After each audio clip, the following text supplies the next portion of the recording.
Nos vamos a otro tema. Mañana es un día en el cual los argentinos ejercitamos la memoria, que no debemos perder jamás, ¿no? Por la verdad y la justicia. Pero esa memoria la tendríamos que tener los 365 días del año y todos los años.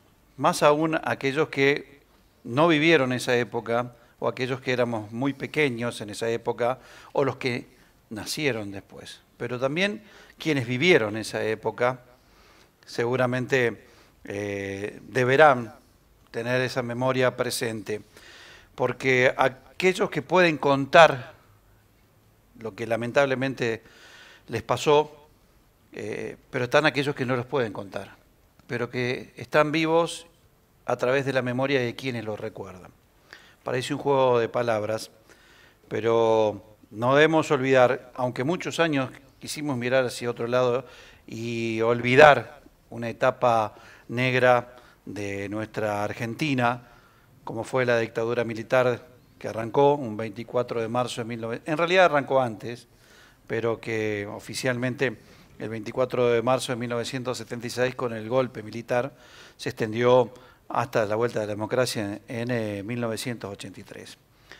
Y hubo muchas víctimas, y hay muchas víctimas, porque quienes pasaron por ese trance son víctimas toda la vida, y hay desaparecidos, y siguen desaparecidos. Merced a la memoria de sus familiares, no quedan en el olvido. Por eso quisimos llegarnos, ya hemos dialogado aquí en nuestro canal con Susana, pero quisimos llegarnos nuevamente hacia su porteña natal para poder charlar con ella y dialogar con ella, con Susana Pagliero, quien es una de las víctimas, ¿no?, de este golpe militar, de esta dictadura tremenda, terrible dictadura militar de 1976. Está en línea y con ella vamos a dialogar y charlar. Gentilmente nos atiende alguien que tal vez en algún momento también después de pasar por este trance no era visibilizada, o era, o trataban de que quede en el olvido, ¿no? Susana, antes que nada, gracias por atendernos. Hernán Coria es mi nombre, Omar Giorgis, con él es el canal televisivo de Brinkmann. Un saludo muy especial y gracias por atendernos. No, gracias a ustedes por acordarse de mí, de mis testimonios, porque, bueno, los que seguimos vivos tratamos de explicar lo que realmente pasó y tratar de desmantelar las mentiras que se dijeron. Gracias. Sí, muchas son las mentiras que se dijeron y muchas las fábulas que se crearon para justificar un acto aberrante y un exterminio de toda una generación, Susana, ¿no? Exactamente, el exterminio de una generación que no solamente ocurrió en la Argentina, sino ocurrió en toda la América Latina, porque necesitaban frenar ese avance que había de que se conseguían derechos todos los días con las luchas, y entonces a pesar de que Isabel Perón ya había decidido llamar a elección, lo mismo dieron el golpe porque tenían que exterminarnos a los que peleábamos por una sociedad mejor. A quienes militaban en política y ejercían por allí un derecho constitucional de libre expresión, como así quienes no lo hacían, porque en realidad fue un justificativo general encasillarlos y embarcarlos en una causa subversiva a todos aquellos que pensaban en contra o distinto, digamos, a lo que ellos querían hacer, ¿no? Sí, yo siempre digo, sí, sí, éramos subversivos. Queríamos subvertir el orden inhumano, injusto que había en nuestra patria. Queríamos hacer una sociedad mejor, pero bueno, había surgido la guerrilla muchos años, 10 años casi, de guerrillas que fueron derrotadas, y bueno, en ese momento había dos grupos que eran Montoneros y ERP, y para justificar esta atrocidad nos embarcaron a todos dentro de que éramos guerrilleros. Nosotros militábamos con Carlos, mi marido desaparecido, en Vanguardia Comunista, no estábamos con la guerrilla, Pero aunque hubiéramos estado con la guerrilla, el Estado no tenía que hacer lo que hizo, la barbaridad, el genocidio que hizo para combatirnos, porque para eso están las leyes. Ese precisamente es el motivo principal del esclarecimiento. Yo siempre digo, no hablo para que se vuelvan comunistas o socialistas como yo. Hablo para que, si cometemos delitos, que el Estado nos juzgue y nos condene como corresponde a través de los jueces. Y bueno, Carlos era el abogado de un sindicato del Ingenio Ledesma, 11.000 trabajadores, y era un sindicato combativo, un sindicato que yo siempre comento, no inventaban las leyes, sino que a través de la movilización lograban que el señor Blaquier, el dueño del ingenio, cumpliera con las leyes. Pero eso hacía que el señor Blaquier perdiera plata. Entonces se necesitó aniquilar, hay 33 desaparecidos en Jujuy. Imagínense, después de este aniquilamiento, ¿qué sindicato puede seguir peleando? Sembraron un miedo, un terror, que después el señor Blaquier pudo hacer lo que quiso y hace poquito murió sin justicia. Susana, y por eso, bueno, sí, perdóname, sí. El ejército argentino y las Fuerzas Armadas argentinas combatían a delincuentes como nosotros o ayudaron al señor Blaquier a sacarse los elementos que lo obligaban a cumplir con las leyes. Yo creo que fue esto último, ¿no? Eso es lo que hicieron. Sí, sí. Susana, buen mediodía. Bueno, consultarle y pedirle que nos cuente un poquito cómo fue su historia, la suya, la de su marido, y bueno, cómo fueron esos tiempos tan difíciles para ustedes, ¿no? Claro, tiempos de estudiantes, ¿no, Susana? Sí. Sí, ya estábamos los dos recibidos.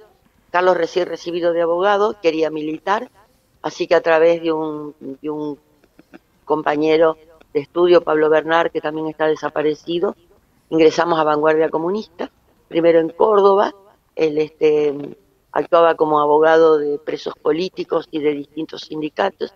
Luego el partido lo mandó a cubrir un puesto de abogado del sindicato en Ledesma, y ahí comenzaron las amenazas, comenzaron el intento de coimas, hasta que un día hubo un paro en un taller de la empresa Ledesma, y los obreros tenían de rehenes a los jefes como una garantía para que la policía no entrara y los castigara. Y bueno, después se levantó el paro y a Carlos lo acusaron de privación ilegítima de la libertad. Estamos hablando de la época de la Isabel Perón. Sí. Le hicieron un juicio y bueno, y no lo consideraron culpable, pero al mismo momento lo pusieron a disposición del PEN, del Poder Ejecutivo Nacional. ¿Eso qué quiere decir? Que a pesar de que no tengas ninguna culpa, ninguna condena, no podés estar afuera, porque afuera jodés. Claro. Entonces lo detuvieron, lo mantuvieron preso. Una sentencia previa. Y bueno, exactamente. Y bueno, y después la Isabel Perón le da la custodia de los presos políticos del país a las Fuerzas Armadas, y ahí entonces las chicas presas políticas de Buen Pastor pasan a la cárcel en un pabellón y a los varones en otro pabellón, ya con un régimen absolutamente represivo, porque por ejemplo, los familiares, para poder pedir permiso para visitarlos, 15 minutos, cuando se les ocurría teníamos que ir al regimiento a pedir el permiso. Y bueno, 2 días antes del golpe, Carlos me pidió que me viniera porque yo estaba muy sola ya, y cuando me vine a los 2 días dieron el golpe. Ahí nosotros quedamos en escribirnos, y que Carlos me iba a poner que tenía un fuerte dolor de oído si la situación se ponía difícil. Las cartas llegaban todas censuradas, y más o menos en octubre, noviembre, me puso que tenía un fuerte dolor de oído, y a partir de ahí nunca más recibí cartas, hasta que ahí en el 76, al final, llegando ya fin de año, sale en el diario su libertad y yo estaba segura de que lo habían matado, porque era mucha la presión que recibía. Entonces, con su papá y un tío viajamos a buscarlo, fuimos a ver a los familiares de los que habían salido junto con él supuestamente en libertad. Me dijeron no, que habían sido trasladados todos a Devoto menos Carlos. Entonces, el papá de Carlos pidió hablar con Bulacio, el jefe del regimiento del RIM 20, a solas, y como no salía, entré yo a buscarlo y ahí me detienen a mí. Me detienen, me llevan al comando radioeléctrico, me encerraron en una habitación que era del tamaño de un colchón de una plaza, solamente con una puerta, no podía tener la luz prendida porque el calor era agobiante. Después de 2 o 3 días, siempre esposada, me vendaron los ojos y me empezaron a tomar declaración desde que nací hasta que estuve allá en Jujuy, y me desnudaban, me manoseaban, me golpeaban, y no me violaron más veces porque estaba menstruando, así que me controlaban la menstruación. Y el último día me hicieron firmar mi declaración con los ojos vendados, siempre con los ojos vendados, y después me violaron. Hago corta, ¿no? Si no, estoy horas hablando. A partir de ahí, a los 2 o 3 días me llevaron a la cárcel. Ahí apareció el teniente Bulgeroni, que estaba a cargo de los presos políticos, y me volvió a tomar declaración. Y una vez le pregunté de Carlos y me dijo que tenía que preguntarle a Jai. Jai era el jefe de policía de la provincia de Jujuy, que después me enteré que era uno de los más crueles torturadores, que después, como se había vuelto loco, lo llevaron a Estados Unidos y murió a Estados Unidos, para saber qué. Le avisaron por teléfono a mi papá que yo estaba detenida. Mi papá me fue a buscar, un hombre semianalfabeto que apenas se podía desenvolver, me anduvo buscando por Jujuy, no sabía dónde buscarme. Fue a la policía y le dijeron que yo estaba muerta, que no me buscara. Se tuvo que volver sin noticias mías. Y después mi papá viajaba en camión con un señor que vendía hacienda allá en Jujuy. Fueron de una familia amiga, y la señora que limpiaba ahí era vecina de una celadora. Así que ahí se enteró mi papá que yo estaba en la cárcel, y mi papá dice que había una iglesia al lado de la cárcel con unos escalones, ahí se sentaba y miraba a ver en qué ventana estaba su vallita. Hasta que, bueno, se tuvo que volver sin noticias mías, con esa noticia de que yo estaba en la cárcel. Bulgeroni tenía que ir a entrevistar a las presas políticas de Devoto, así que me dijo cómo podía hacer para pasar por acá por Porteño, y me hizo escribir una carta que estaba todo bien.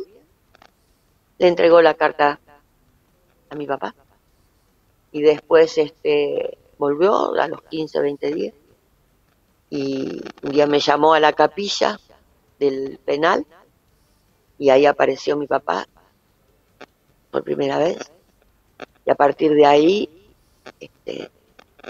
todos los meses mi papá me iba a visitar. Y Bulgeroni me dijo que primero me habían condenado a 5 años porque yo era una subversiva muy peligrosa. Después 3 años, 2 años, pero que siempre había una bala para mí. Después un día me dijo que mi papá era comunista.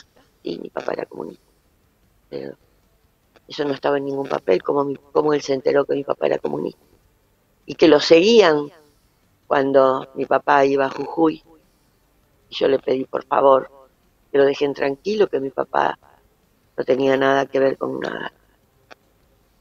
Y llegando a fin de año del 76, del 77, perdón, me dijo que me iban a dar la libertad. Le mandaron una carta a mi papá, pero que esperara, porque la documentación de Buenos Aires se iba a demorar, aunque saliera la libertad mía en los diarios, que esperara, La cuestión es que salió La Libertad Mía en los diarios y mi papá me fue a buscar. Estuvo 4 o 5 días y no me largaban. Entonces se le terminaba la plata. Le dije que bueno, que te volviera. Me dice, bueno, pero si te hacen desaparecer. Digo, sí, mira, papi, si me quieren hacer desaparecer, mañana venís y te van a decir que me largaron anoche. Así que anda tranquilo. Bueno, y me llevaron eso fue un sábado. Un martes me llevaron al regimiento con un vehículo militar, con 4 tipos con metralleta. Y ahí me dijeron que si veía pobres, que mirara para otro lado, porque pobres siempre iba a ver. Y que ahora estaban ellos, después íbamos a estar nosotros, pero que ellos iban a volver. Y que no me olvide que había una bala para mí. Y después me dijeron, tu marido está muerto, no lo reclames, porque si lo reclamas vos, tu familia y la familia de él van a desaparecer. Bueno, y así me vine, me volví sola en tren. Bueno, y después fue otra historia acá en Porteña, porque yo era la guerrillera asesina. Yo digo, soy Susana Padrido guerrillera, lo digo porque total, aunque les explique que no lo soy, lo mismo me dicen que soy guerrillera, así que a los ignorantes hay que ignorarlo. Bueno, la cuestión es que comenzaron los juicios en Jujuy, fui a declarar, y el año pasado tuvo la sentencia por lo de Carlos, por lo mío y por, bueno, un montón de detenidos, desaparecidos, torturados. Se condenaron a 20 y pico, entre 16 y cadena perpetua. Y fue un día muy doloroso porque sentarse a escuchar que fulano de tal le dan una condena de tantos años porque violó a tantas personas, las mujeres fuimos todas violadas. Torturaron a tantos, desaparecieron a tantos, y eso todo junto se me vino encima y es como revivir el horror en carne viva otra vez. No sabemos dónde está Carlos, no sabemos quién fue el último quién fue el que lo mató, quién fue el que lo torturó. Hay, bueno, indicios de que pudo haber estado en el comando radioeléctrico donde me tuvieron a mí, también fue un campo de concentración, o en el regimiento. Y en esa semana que desaparece Carlos, yo estuve en el comando radioeléctrico y en el regimiento, y se me ocurrió pensar que a lo mejor él estaba ahí. Y ahora, bueno, ahora comienza otro juicio por el apagón, y donde se intentaba condenar o demostrar que el dueño Blaquier era culpable, pero bueno, falleció. Así que murió sin justicia. Tiene 450 millones de dólares de riqueza amasada con sangre. Nosotros quedamos sin palabras. Realmente quedamos sin palabras porque imagínese, usted conoce cómo es la zona, estamos en el interior del interior del interior. Yo me voy a situar en mi época, imagínese cuando sucedió todo eso, yo tenía 7 años, entonces para nosotros y para mi familia parecía tan lejano. Y parecía que lo que se decía por un lado no era tan cierto como decían por el otro. Entonces generó toda una situación en la cual yo ahora que soy mayor y lo reflexiono, digo, no podían ser tan hijos de su madre a la hora de declaraciones, bueno, ni hablar de Videla y demás, ¿no? Pero también la gente de ese momento. Porque, y esto es una pregunta, Susana, el horror lo va a llevar siempre en su vida y el recuerdo lo va a llevar de su marido, pero también de todo lo que le pasó. Pero me imagino también, como le ha sucedido a muchos, el destrato y sobre todo al momento de llegar a un lugar como su terruño o su lugar, la indiferencia y la incomprensión y la poca solidaridad que me imagino que habrá tenido porque usted era la Paglero, la guerrillera. Era la Ahí Paglero, la viene, guerrillera, sí. ahí viene. No me dieron trabajo. Claro, No me a daban eso me trabajo. refiero. Y cuando iba a un lugar, yo soy de mucho hablar. Cuando iba a un lugar y decía, bueno, porque en la cárcel me daban tal comida o cualquier cosa que... No, no, no, ya está, ya está. No me dejaban hablar. Ahí voy. Cómo sobrevivía todo esto no lo sé, no lo puedo explicar. Pero lo que pasa es que nos demonizaron. Imagínate, este, todo lo que todo lo que se decía de nosotros. Todos nosotros éramos unos delincuentes, hasta drogadictos nos dijeron. Sí, sí. Entonces, me acuerdo que en los diarios decía, si ve que su vecino, un familiar, ve cosas raras, denúncielo. O sea, nos pusieron a todos contra todos. Y todavía se escucha, ojalá vengan los milicos. Sí. No hay más útil que el ignorante, ¿no?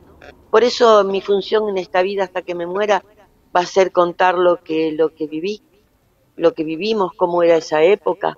Esa época había manifestaciones y te reprimían, te lanzaban gases lacrimógenos, te pegaban, te detenían. Y ahora, bueno, podés marchar en democracia, podés, si no estás de acuerdo, podés protestar. Como yo siempre digo, cometimos un delito porque no nos juzgaron. Por eso es un genocidio y por eso son delitos de lesa humanidad. ¿Qué quiere decir? El Estado no puede actuar de esa manera, el Estado tiene que actuar con justicia. En España y en Italia, que hubo guerrilla, los detenían y los juzgaban. Pero en toda América Latina nos secuestraron porque era política yanqui. Los yanquis querían eso, porque necesitaban parar toda la ola que había de reivindicaciones, de lucha para una sociedad mejor. Por eso ocurrió lo que ocurrió. ¿Usted habla con Carlos? ¿Con Carlos? ¿Mi Carlos? Sí. Sí, él me protege, él y mi papá. Yo soy atea, así que... Pero todos los seres humanos buscamos porque necesitamos a un Dios, algo, para que nos ayude en los momentos duros. Y sí, hablo con Carlos y fíjate que cuando me detienen a mí, yo cada vez que pensaba en Carlos pensaba en tortura, en dolor. Entonces, para preservarme tuve que sacármelo de la cabeza. Cuando me pasan a una celda en el penal, quise dibujar, porque yo dibujo, quise dibujar la cara de él en la pared y no pude porque no tenía memoria de su cara. A tal punto me traté de proteger. Y bueno, el ser humano siempre se protege. Seguro que yo olvidé algunos detalles de todo lo que me pasó, pero son importantes los detalles. Por ejemplo, cómo reconstruimos toda esa época de terror, porque ellos no nos dejaron nada, los milicos. ¿Cómo reconstruimos? A mí, por ejemplo, en un momento dado, me llevan a un baño donde había unas cuchetas, y sentado en el suelo, en la oscuridad, había un chico con rulos, se notaba que era alto. Entonces yo dije eso, y a partir de ahí pudieron deducir que un chico llamado fulano de tal, posiblemente hayas estado ahí en el comando, porque el que vi yo posiblemente haya sido o una chica que tuvieron 2 o 3 días detenida ahí en el pabellón conmigo y que, bueno, yo expliqué quién era y resulta que era una parejita que desapareció. Entonces, así se va hilando detalle por detalle por detalle, quién vio, quién oyó. Bulgeroni me dijo que apenas llegó ahí a Jujuy, en un pozo había una gorda llena de moretones y que le dieron la orden de matarla y que él no estaba de acuerdo con eso, porque él estaba de acuerdo con Pinochet, que los ponía todo en una plaza pública y los fusilaba ahí. Y bueno, y de eso se deduce que pudo haber sido Vilte, la dirigente del sindicato de los docentes de Jujuy, que desapareció. Y así fuimos hilando todo. ¿Y por qué 30.000? Dicen que no son 30.000. Bueno, den la lista. Ustedes la tienen. Den la lista. ¿Y por qué nosotros decimos que son 30.000? Porque a los 2 años de la dictadura se blanquearon los papeles de la embajada norteamericana. Vieron que es como que los legalizan, no sé, no me sale la palabra. Y de ahí salta un documento donde dice que la dictadura informa a la embajada que habían matado a 2.000. Entonces, de ahí los derechos humanos calculan que son 30.000 los desaparecidos. Mira, les voy a contar algo. Pozo de Vargas era un pozo que había en un campo del señor Vargas, lo ocuparon los militares, un pozo de 40 metros. Ahí tiraron cadáveres. Hace poco el Instituto Forense terminó de sacar todos los cadáveres, 149 cadáveres. Hay 140, creo, identificados porque hay un banco nacional de ADN y los familiares van a dar su ADN para identificar los restos. Y estando allá en Jujuy durante el juicio, estuve con 3 chicas, hijas de desaparecidos, y empezaron a hablar en forma muy cruda, y entonces dijeron, mi papá, algunas de ellas les entregaron los restos, y mi papá está manco, le falta un brazo. Le digo, y hablaban, la otra una falange, el otro. Le digo, ¿pero qué están diciendo? Están hablando de su familia, pero porque yo me había hecho la imagen, entregan los restos, y para mí era un esqueleto completo. No, hacían fosas y los tiraban uno sobre otro, les tiraban tierra, tiraban cadáveres otra vez tierra, les pasaban con máquinas arriba, o en el pozo tiraban cadáveres asesinados, luego tiraban palos, postes, claro, y eso se fue descarnando, y los huesos se fueron mezclando. Entonces tuvieron que analizar hueso por hueso. Contaban las chicas que uno de los restos, por tener una media, pudieron rescatarle todo el pie, porque son huesos pequeños, las manos y los pies casi no se los pudieron rescatar, por ser huesos pequeños. Entonces, a pesar de que uno cree haber vivido todo, no, todavía te seguís informando de cosas horribles pasando el tiempo. Fíjate vos. Sí, se imagina, tal vez, escuchando esa conversación y ese lugar, que Carlos puede estar en alguno de esos lugares también. Carlos puede estar en el regimiento. Lo que pasa, ahí encontraron un solo cadáver, que de los perros desenterraron hace muchos años. Y lo que pasa es que cuando pasan el escáner por la tierra y que se puede detectar tierra removida, entonces es fácil ubicar las fosas, pero esa es zona de roca, y donde están los regimientos que tienen un espacio grande de terreno, sí. Bueno, es zona rocosa, pero las chicas de hijos que trabajaron con el tema del juicio allá y que me recibieron a mí, me dicen, son más jóvenes, no me voy a morir sin tratar de ubicarlo a Carlos. Perdón. No hay que perdonarle nada. Al contrario, nosotros tendríamos que pedirle perdón. La sociedad tiene que pedirle perdón a ustedes. Yo tengo 76 años, no me queda mucho de vida, pero están quienes continúan, están los hijos de los desaparecidos, están los que han tomado conciencia y no tienen nada que ver con nosotros, pero asumieron este horror y pelean para que nunca más ocurra. Yo permanentemente tengo chicos que van a estudiar y me vienen a preguntar, o están estudiando la dictadura y vienen a preguntarme, o doy charlas. Ayer estuve en La Paquita con chicos de 6º grado, preguntándome. Y para eso a mí me da vida, eso me da vida.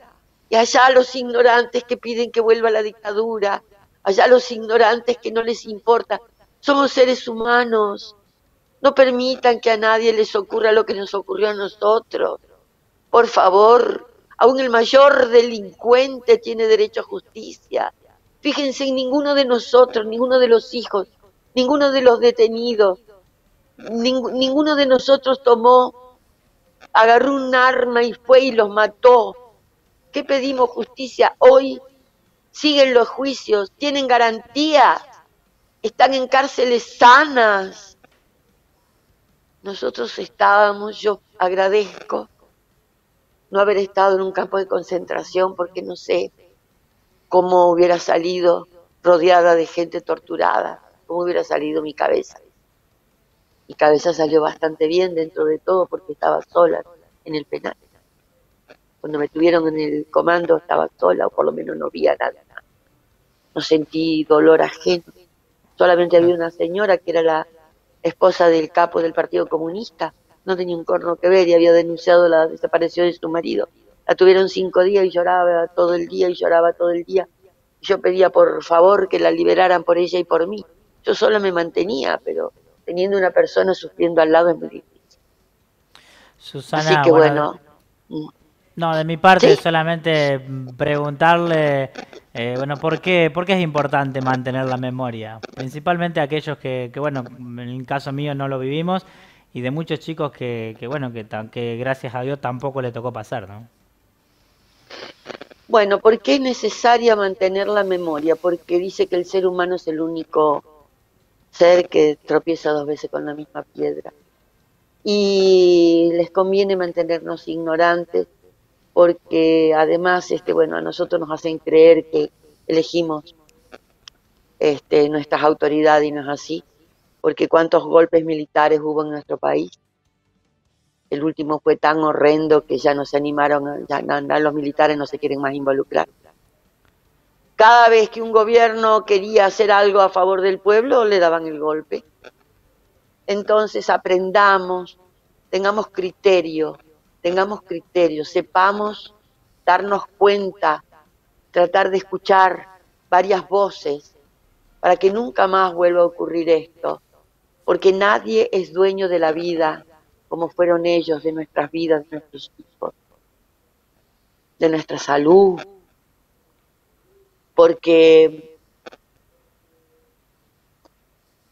no puede ser que ignoremos lo que ocurrió, no puede ser que esos criminales, porque son criminales, estén caminando tranquilamente por las calles como estaban caminando, sino que estén cumpliendo la condena en cárceles comunes y sanas, y que se demuestre que nosotros no éramos delincuentes, que nosotros éramos individuos mentalizados para que peleábamos por una sociedad más justa desde nuestro lugar de trabajo.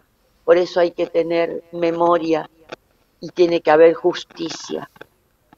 Yo cumplí mis 30 años en la cárcel, cumplí 76 y hubo condena. No es una vergüenza, es una vergüenza. Ese es el mensaje. Y defendamos la democracia, sí, porque por defectuosa bueno o mala, que sea, es el sistema que conocemos, lo mejor. Es el sistema que conocemos y es el mejor. Y bueno, vayamos a votar, nos equivocamos, cambiemos de partido, hay algo que no nos gusta, salgamos a protestar, pero que nadie nos reprima por eso. Nadie. Bueno, Susana, podríamos hablar horas. Me encantaría hablar horas con usted. Sí. Me encantaría conocer esa faceta de ese hombre. Seguramente me lo imagino, ¿no? Un gringo campechano, de ojos claros, que habrá... No, ojos oscuros. Bueno, ojos oscuros. Y que habrá ojos claros soy yo, sí. Bueno, y que habrá sufrido lo que sufrió y murió por sus ideales. Claro. Murió por sus ideales. Y que seguramente... Las 24 horas del día militaba con su sindicato. Ese era acá. ¿Y su papá, que estuvo siempre... Mi papá al lado mío. Al lado suyo, no me puedo ni imaginar lo que habrá sido ese reencuentro en esa capilla, en esos poquitos momentos que tenían, pero que también peleó por su hija y eso es muy loable porque él era así, del interior y era un hombre seguramente de trabajo, ¿no? No sé, de campo. De campo, sí, obrero bueno, rural, sí. ¿qué podría con haber manos conocido callosas. de todo esto? No estaba ni cerca de imaginarse lo que era. pero bueno, así todo la entendió y la acompañó. Y hoy en día, lo lamentable de esto, Susana, que en el 2023 todavía hay gente que piensa de esa manera. O que no fue verdad, o que, como dice usted, tendrían que volver los militares, que eran delincuentes, o que ante una persona como usted que padeció y sufrió y fue víctima, al contrario, todavía la juzgan y la indiferencia realmente es lo peor que se le puede hacer. Entonces, creo que este tipo de diálogos y lo que usted hace, esas charlas, en esos niños de 6º grado, es mantener viva esa memoria y cultivar el nunca más. El nunca más, por favor. Gracias a ustedes. Gracias, Susana. Gracias. Y estoy a disposición todas las veces que me necesiten. Un abrazo enorme desde acá y un placer haberla conocido. Igualmente para todos ustedes, gracias por escuchar. Gracias. Hasta luego. Hasta luego. Hasta luego. Bueno, Susana Pagliero, nosotros no preguntamos casi nada porque no hace falta preguntar nada, te deja sin palabras. Aquí te es complicado. Es complicado y te quiebra. Es aún más complicado pensar que gente crea todavía que fue mentira, que no existió, que no pasó, y muchos que han tomado conciencia cuando aparecieron los cadáveres. No vamos muy lejos. En San Francisco hubo centro de detención, ni hablar de La Perla en Córdoba. ¿Sí? Y Susana es una muestra de muchas personas de esta zona que han desaparecido. Y generalmente eran personas que habían ido a estudiar y que militaban en un partido, o sea, la Juventud Peronista, en la Juventud Radical, en el comunismo, en lo que militaran, o que estuvieran, o que pensaran, o que hablaran con alguien criticando a ese momento al régimen, era motivo para que te encarcelen y podía ser desaparecido para siempre, ¿no? Yo digo la hijaputez de uno de los integrantes de la Junta Militar, que fue el primer presidente, Jorge Rafael Videla, de decir en una entrevista cuando le preguntaron, que era presidente, obviamente, yo no sé después qué pasó con ese periodista, porque yo creo que salió de ahí y desapareció, ¿no? Que había desaparecidos. Y él decía que no había desaparecido. Y si había desaparecido, son desaparecidos, no tienen entidad. No están, dijo. No tienen entidad. Así, no están muertos, dice, son no tienen entidad, son desaparecidos. Sí, una triste frase célebre de nuestra historia argentina. Bueno, se nos fue todo el programa, pero lo queríamos hacer porque realmente es un testimonio sin desperdicio. Y que, bueno, Susana, como dijo, da charlas. Ayer fue a la Paquita, de 6º grado. Sería bueno también que desde los colegios la convoquen para que dé charlas. Ya seguramente muchos lo han hecho, o algunos lo han hecho, pero para que le transmita a los niños y se imagine lo que... Omar se trata de imaginar lo que es, con los años que tiene, imagínese un niño que nace ahora y que va a 6º grado o a 5º grado. Yo me lo imagino. Pese a que tenía 7 años en ese momento, pero yo me lo imagino porque de acá, ¿qué puedo entender? ¿Qué puedo comprender? ¿Qué podemos analizar? En realidad, el gobierno, digamos, el golpe militar del 76 legitimó lo ilegítimo, porque todo esto de los desaparecidos, de los muertos, arrancaron con el gobierno de Eva, perdón, de Eva. De Isabel, mira que estoy diciendo. De Isabel con la AAA y López Rega, que era quien la lideraba. Ella habló de 2 movimientos, el ERP y Montonero. Montonero era un movimiento paramilitar del gobierno peronista, sí, que después lo absorbió el gobierno militar, absorbió y lo legitimó como una fuerza de tarea, decían. La fuerza de tarea era hacer desaparecer las personas, ¿no? Bueno, ¿qué nos queda? 12:59.